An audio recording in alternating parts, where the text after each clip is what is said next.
District of Conservation is sponsored by CFACT. To learn more about our sponsor, head over to cfact.org. Thank you so much for listening to the show. Welcome to District of Conservation. I am your host, Gabriella Hoffman. This podcast offers a sober examination into all things hunting, fishing, shooting sports, energy, environment, and the public policy surrounding it. And this podcast also specializes in original interviews that you won't hear elsewhere. Here's what I have for you today. All right, listeners, we are in for a treat on this episode of District of Conservation. I have brought on David Wielicki and also Mariah Hackney from the South Carolina Waterfowl Association. And I learned about the organization through befriending Mariah at the recent Professional Outdoor Media Association business conference that we held in Kalispell. And she and her boss wanted to come on and share what their organization is about. So both of you, thank you so much for coming on. Thank you for having us. We really appreciate it. Yes, thank you so much. Could you introduce my listeners to your organization, and can you describe your respective roles within the organization as well? Sure. We were founded in December 16th of 1986. My background, I have a wildlife management degree from Auburn, and then I studied waterfowl through the Delta Waterfowl Foundation was the name of it at the time. Studying ducks and geese, did my master's degree there, was hired by Ted Turner, the CNN TBS guy, to manage land for him. And then I started in 1986. I wanted to start a state waterfowl conservation organization. I had learned about the California Waterfowl Association when I was at Delta.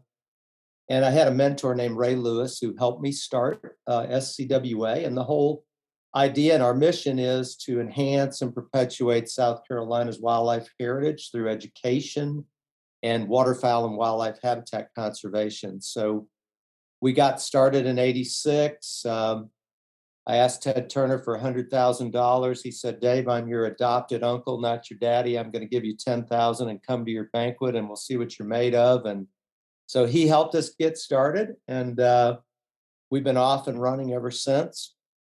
We do habitat conservation work across the state.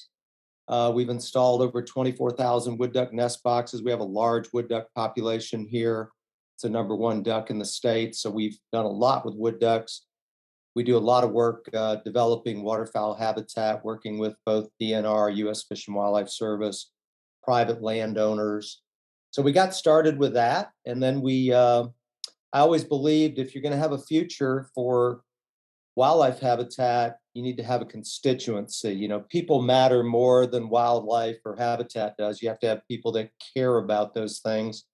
So in 1994, we started our Wildlife Education Center, which has grown leaps and bounds into the largest wildlife conservation education center in the country. So we've been building that, and we're a nonprofit, 501c3. We have 28 chapters, 500 volunteers, over 5,000 members. And this is my 37th year.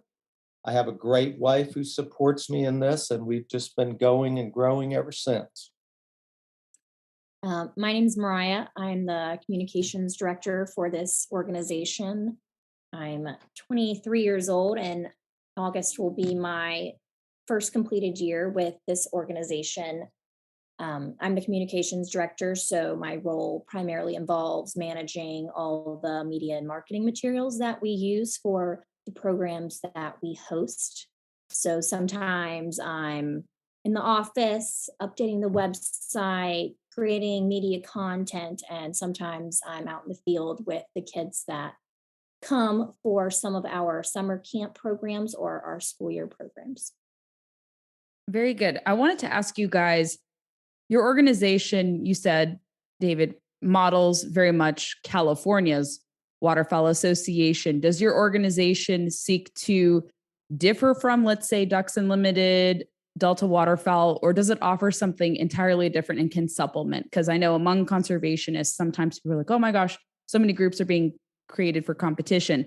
But I think different organizations can work in concert with one another more so than that. So explain. Definitely, yeah. You know, when we started at the time in 1986, Ducks Unlimited was doing great work in Canada and in the prairie states, you know, North Dakota, South Dakota. But at that time, there were very few state waterfowl associations, and we had issues here, habitat related, that needed to be addressed. So the whole idea was, let's just complement what they're doing. Let's complement what Fish and Wildlife Service is doing, and let's try to enhance the habitat in South Carolina as we, doing the best job that we can to increase bird numbers, wetland habitat. And then, that was in '86. So then we got the opportunity. I looked around the conservation community and I realized, we've got to bring the next generation along. And we got a great opportunity to get a piece of land here near Lake Marion. We have 1,237 acres, which is our education center campus. So as I developed and working with other conservation groups, I saw the need to really help pass this on to the next generation. If we don't have less than 5% of us hunt, yet over 70% of the money that's spent on wildlife conservation comes from those hunters. So you've got to help develop that next generation of hunters. So we developed Camp Woody in 1995, our summer wildlife conservation camp. No one else was doing this. And we developed it. This summer we have 1,600 kids at camp. We have a waiting list of over 550 kids. We're going to expand that program up to 2,400 kids each summer.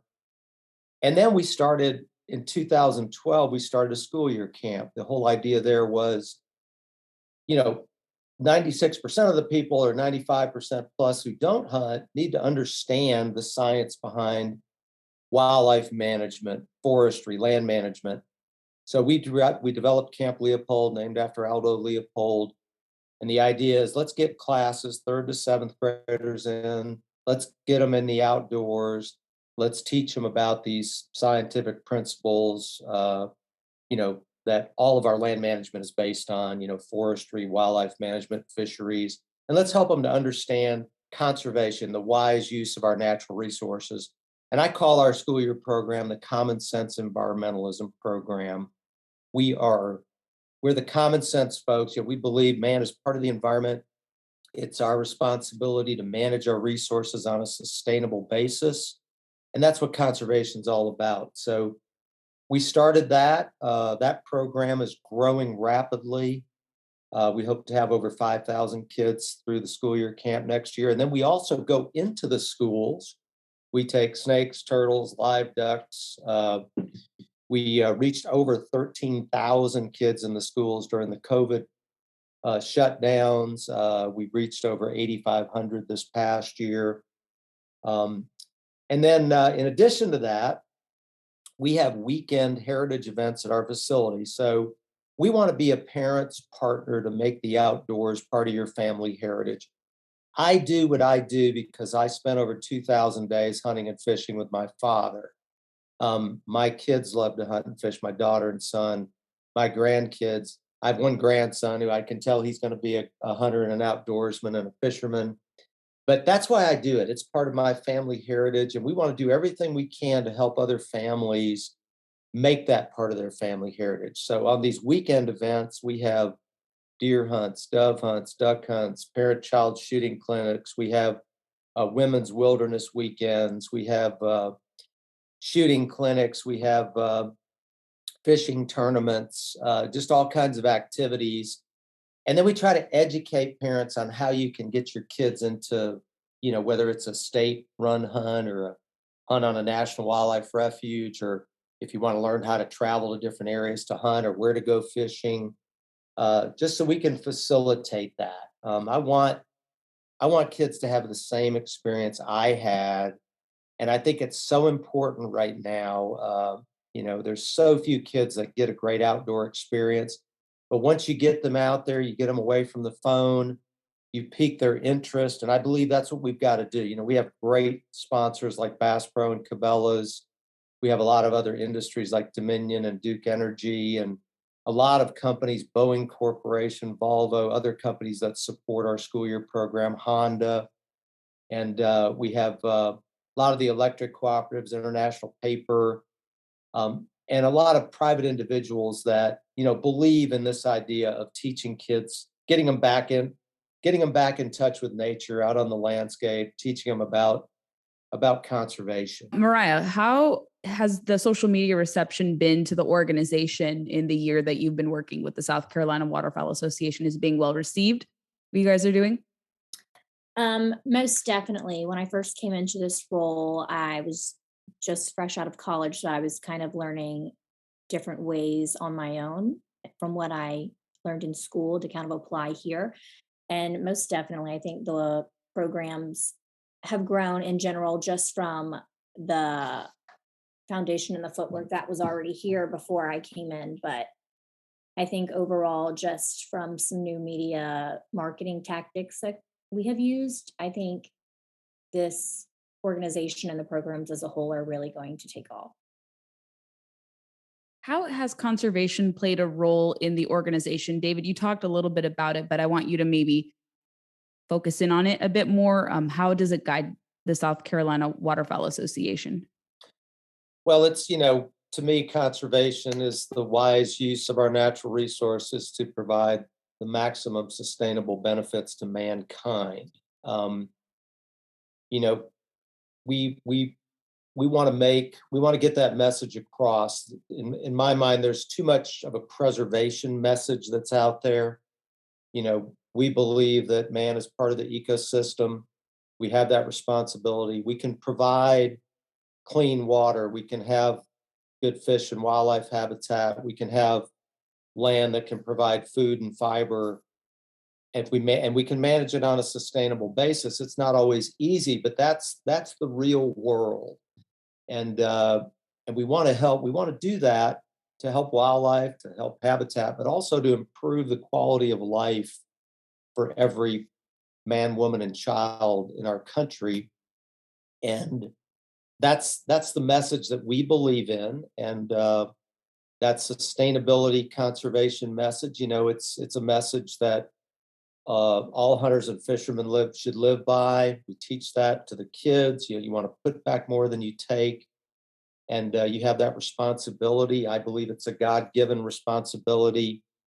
And a lot of industry responds to that because, good industries, a lot of these sponsors, they manage on a sustainable basis. We have a lot of great companies. That's their motto is sustainability, and that's what we're all about. And we've got to get that message out there. The world is so virtual now. I mean, many kids never get an opportunity to get out in nature. I always say nature heals. We take their phones away from them when they come. We have radios on campus. We have our nurse and our few of our leaders at camp will have telephones, but we have radios. Everyone has a radio for safety. But it's amazing when you disconnect these kids from the phone. You read our surveys, and many children will comment that one of the greatest things about their camp experience was they got away from the phone and from media and from having to look at it all the time. It has great benefits, as we all know, for marketing and education, but you helping these kids to reconnect sparks that flame. Then they can go on and they can use social media to learn more about the environment, nature, and so we're excited about that.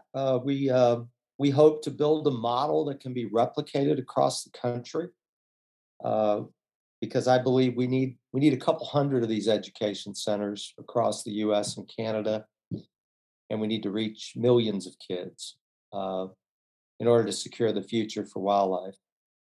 Mariah, how easy is it to convey a conservation message across the different social media social media accounts that you guys maintain? Has it been easy? Has it been challenging?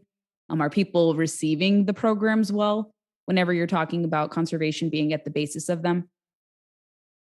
Most definitely, because I think with the programs that we have, the people that are involved, every single thing and anything that we put out works towards conservation and just spreading the message of we need to do these things in order to provide sustainability. And with all the programs like Camp Woody and Camp Leopold and our heritage events, all of the parents always come back and talk about how much their children really just enjoyed being outside and in a different environment, because just like Camp Leopold, when the schools come in on site, they're disconnected from their phones, but they're also doing activities that they may or may not have ever had an opportunity to do, such as ziplining or canoeing.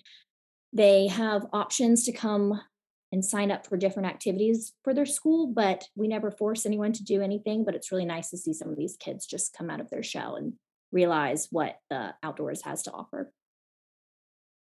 That's awesome. And I kind of want to move things over briefly, Mariah, first, and then I'll ask you, David, about outreach. Mariah, let's start with your experience at POMA. Do you guys hope to engage more outdoor media associations? And then David, I'll ask you about kind of your greater plan to reach out to media and also non-media as well. But Mariah, why don't you begin first? Yeah, so SCWA is quickly expanding its offerings and programs, but when I recently went to POMA, which is how I had the opportunity to meet you, it was beneficial for me to be able to connect with other outdoor media professionals and others just involved in the outdoor industry. It was nice being able to learn from some of the best in the industry, whether that was going to a photography or videography session or just going to one about content writing and messaging. I think that working with other media organizations helps leave a footprint and spread the message of what not just my organization believes in, but others in general. So I'm hoping that in the future, I'll be able to continue going to conferences and just join different associations to help learn and spread the message. And David, the question to you, do you guys hope to expand beyond South Carolina through outdoor media associations, partnerships that you had established and you alluded to, corporate partnerships? So what does South Carolina Waterfowl Association's plan look like to expand?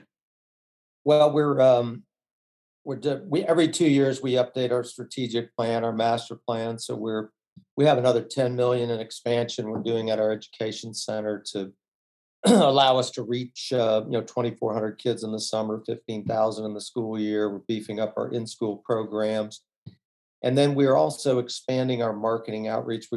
We're interviewing now for a senior director of corporate partnerships. We're developing more on-site events. So we're going to develop an outdoor heritage expo. We're moving a big bluegrass festival to the center, but it'll also be like boating and fishing activities for families when they come to that. And we're going to invest a lot more in our marketing media. We have a lot of great stories to tell, and Mariah needs help. We need more staffing there. We also we're building an endowment. Our organization financially is very strong. We have an endowment started, and it's our hope to formalize all of our education programs, have all of our staff involved in organizations like POMA, in organizations that are conservation groups, the R3 group, and we want to have this outreach, the involvement across the country, and then we'd like to basically develop a franchise model for replicating our education programs. They're sustainable, and we want to seek and develop more partners. I've been doing this for 37 years. We have some incredible donors, a lot of people that have been involved for over 30 years that want to see that happen. So, I'm very excited about the growth.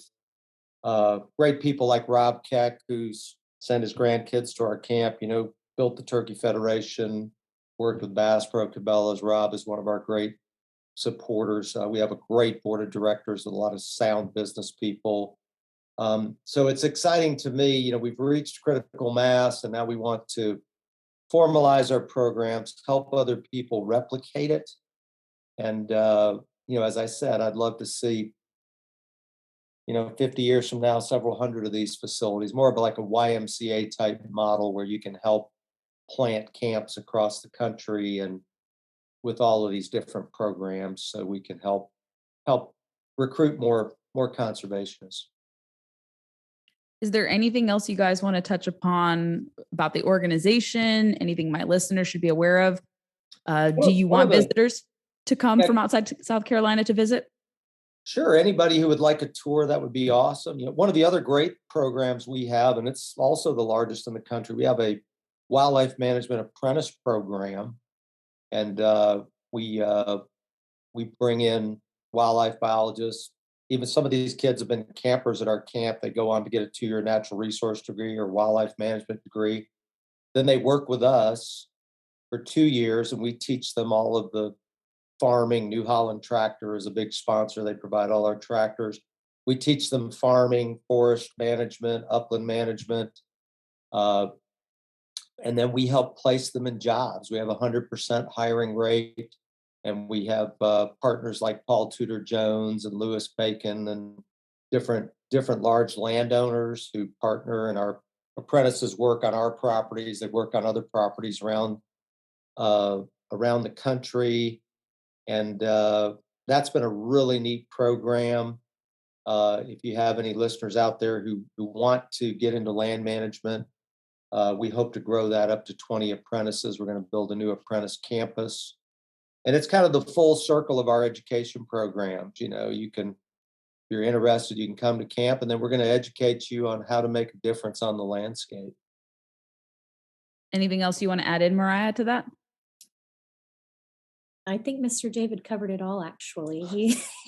I think he did a really good job of explaining what all our organization entails. Would you like to direct my listeners to how people can follow and connect with the organization then?